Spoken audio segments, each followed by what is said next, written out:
Okay, recording in progress. No more needle user Hey, jokes. Steve, and I'm super happy. And thank you for having me, and well, thank you for doing Having this. me. You're welcome. Yeah, I don't know what the hell you want to talk about or what I did wrong, but like, I some questions. I'll try to answer them. am not. If we're interrogating you, no, I'm just like I'm super thankful because you've done so much for music, and I saw that you've been writing books and everything. I just wanted to talk to you about you. Like what's going on with you? What are you doing? And like I just wanted to get an update on what's going on with you. Well, it's not everybody's business what's going on with me, but um, and I don't I'm staying away from social media as well because I got extorted on social media by somebody, and um, but I was living in Oakland for the last 15 years, where I'd been in Seattle for like 15 or 12, 15 or 16 years, and then I moved to Oakland, and I finally left Oakland after 15 years in Oakland, and I moved to Portland, Oregon. So I'm in Portland, Oregon, and I got a house here, a 3 bedroom house, for the same money as I was able to get a studio in Oakland, in like down in a like sort of no man's land in Oakland. I got it for the same price. I got a 3 bedroom house, but I was sitting on my porch where I am currently again, and there's all this talk about Portland being weird and stuff, and every place is weird, and no place can really be weirder than San Francisco on the Folsom Street Fair or in the Castro on Pride Week or whatever. But I was just sitting here, and this guy rides by on his bicycle, just butt naked. And I'm like, that was odd. I don't see that every day. And No, then, like see, an hour later, he rode back the other way, and he was still naked. And I thought, okay, I guess that's what you do here. And I thought that's odd. And then about an hour later, I saw a woman ride by naked on a bicycle. And naked. I mean, yeah, they didn't have like model bodies, or they had normal bodies, with all kinds of sizes and shapes and stuff. And but they were just naked. And then I looked up. I guess there's a naked bike ride, but it wasn't that week. It was like in 2 weeks. So I guess they were practicing for the naked bike ride. But I just thought that was kind of cute, and I could see why the ICE agents hate Portland, and they think it's weird and stuff. They want to arrest the naked people. They're afraid of their own nakedness. Oh, obviously, there's a lot going I think on. that's an issue. Yeah. I'm going to turn on the captions because I cannot hear you. Hope that's Oh, okay. I'm just saying. What I was saying is, there's a lot that's going on that is just so bad and negative, and like it's like it's kind of scary. It's kind of like we're like in a very tough time right now, musically, No. artistically, everything. It's like it's very tough. Yeah, it is. And I think every time is kind of tough in a way. This is right now. It's tough in different ways. It's really top down tough, and it's really evil white man tough right now, and patriarchal, and messed up, and all those things that we complained about for years and years about the patriarchy and politics and Republicans and right wing and homophobia, sexism, racism, et cetera. Like all the things that people are like, oh, shut up, it's not really that bad, or oh, don't you talk to so worried about this stuff, and why don't you like do something that's worthwhile as opposed to complain about those things.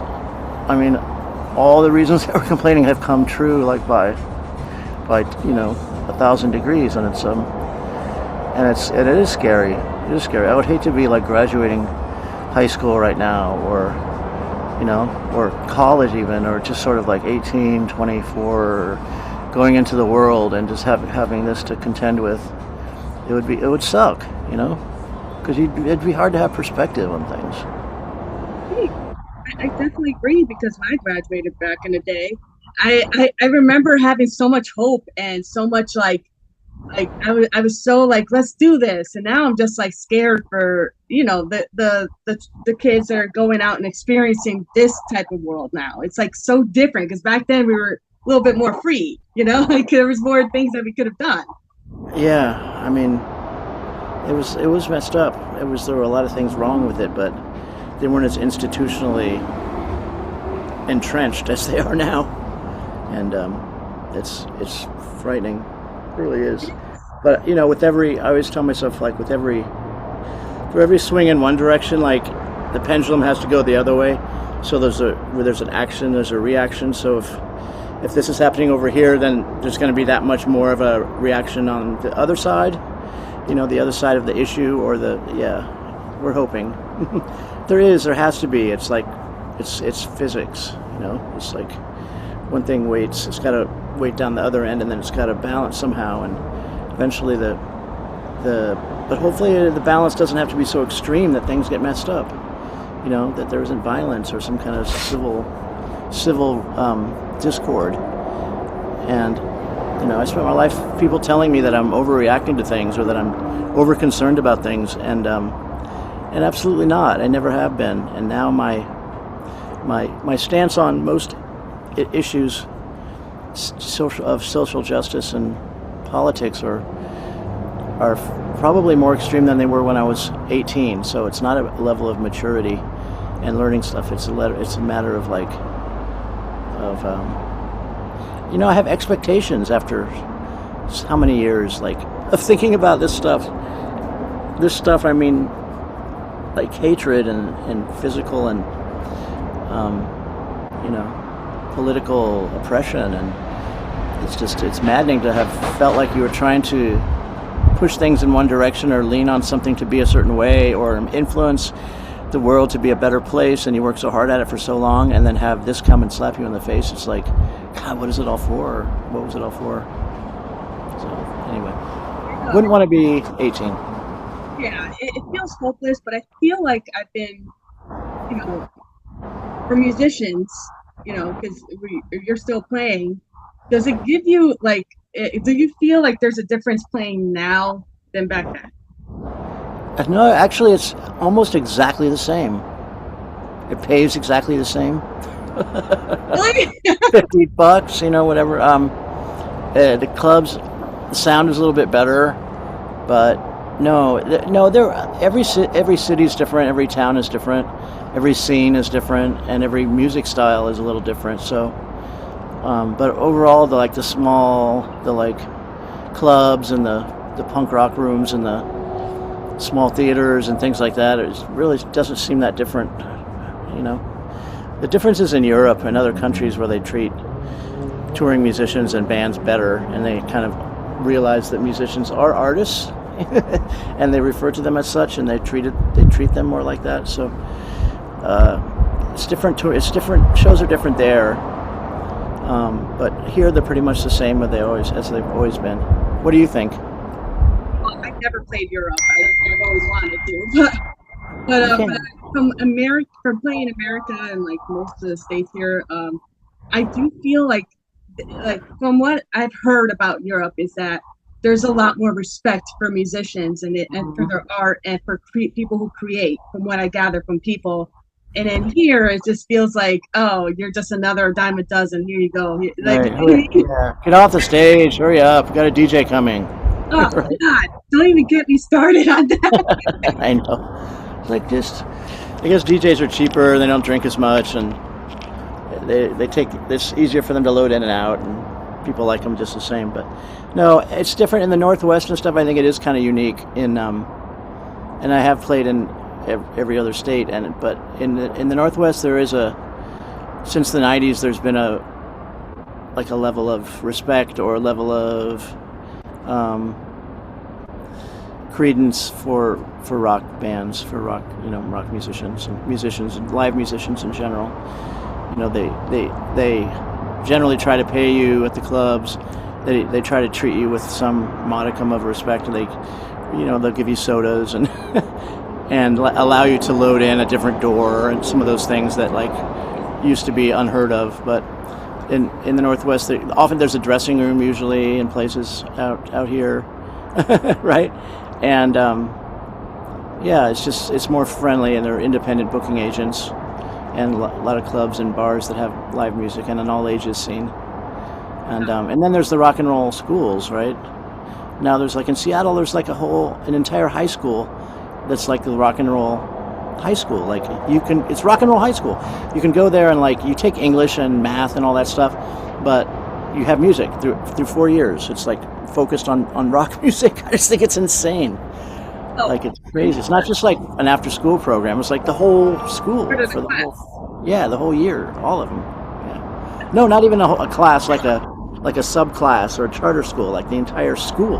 Like everyone there is doing music. I mean, Rock and roll that's school. unique because the first thing that people do when schools is that they remove the music programs and the art, and they think that it's not important, but you need it. You need all the art. It's so important. Yeah, and you also need math and English and stuff too. Yeah, So I yeah. get that, but like, yeah, there needs to be a balance. I guess that's what they're doing. So in Seattle, they have that, but I don't live in Seattle. I live in Portland because there's more naked people here. Riding on their bikes. You know. Yeah, I got my bike. I'm not sure about the nakedness part, but I'm gonna start with shorts. But I mean, And I'll work up to it. yeah, there's different everywhere, like you said. Everywhere has different things going on. But Uh-huh. are you also, because I see that you've written some books. Are you still writing, or is that something you're thinking about, or Yeah, I'm working on another book right now. I'm not sure where it's going, but it'll find it's fine. It'll find its place, I think. But there's such good response from my first book that I was really encouraged by that. I didn't expect it, but the reviews were so good, and people just have gotten by word of mouth such good response that I feel encouraged to keep writing. In that case, I'm letting my ego allow it to absorb some of the good vibes and words from people. I just went and saw Kim Thale and Chris Novoselic do Unknown caller. shit. Sorry. No, I don't. Stop that. Because Kim Thale just released a book on which is a picture on the front, and it looks really cool. It's a hardback and everything, and I wanted to talk to him about it, but it was too crowded and busy. But I liked what he had to say. He's talked about Soundgarden mostly, and that he didn't like playing leads, even though he's a lead guitarist. He didn't think leads were necessary. And I thought, oh, all right, cool. I agree with that a little bit, because you don't need it in every song, and some people do it in every song, and it drives me nuts. I know. Like, look at Pearl Jam. Like, every song is a lead. It's like they go on forever. I saw them live one time, and I fell asleep during the lead. When I woke up, I was completely refreshed. I didn't know. It must have been hours. Just kept going. That's great. I mean, that's a thing. Some guitar, and I have respect for guitarists that they master their Oh stuff. yeah, It's great, but cut it down. Like, you don't need to do it. yeah. They're so good, Like it's like amazing, but like it should be like go play with the Philharmonic Orchestra or something. It's showboating. It's really showboating. It should be about like the song in general. Yeah, I know. I mean, maybe it calls for a lead, but a lot of times it's just it's really annoying and like out of place. It doesn't go with the song. I don't know. In a lot of bands, and it just goes on and on. Like, all right, we know you can play. I shut it off afterwards. I'm like, skip. Keep it to the point. No, that makes a point right there. And yeah, I'm super thankful that you're doing this. So I don't want to take up too much. Oh, puppy. Yeah, I see ya. Yeah, so cute. Chihuahua time. Chihuahua time. Yeah. But I don't want to take up your time, but I want to give you the floor to say whatever you want to say, and then we can wrap it up. I don't know. I don't know what let's see. I have a new band called TV 1984, and I didn't choose the name, but you can remember TV 1984. And it's a two-piece with just a guitar, a drummer, me, and a bass player. And I play some keyboards in there, but we have other musicians that play on the recordings, but it's mostly just the bass and drums. And so I'm just trying to do something different that's still engaging, and a lot of it's a lot of soloing. So for the first time, I'm kind of out front doing a lot of soloing. It's the closest I'll ever get to a solo project, not being a melodic, not melodic. I'm not a melodic musician, I guess.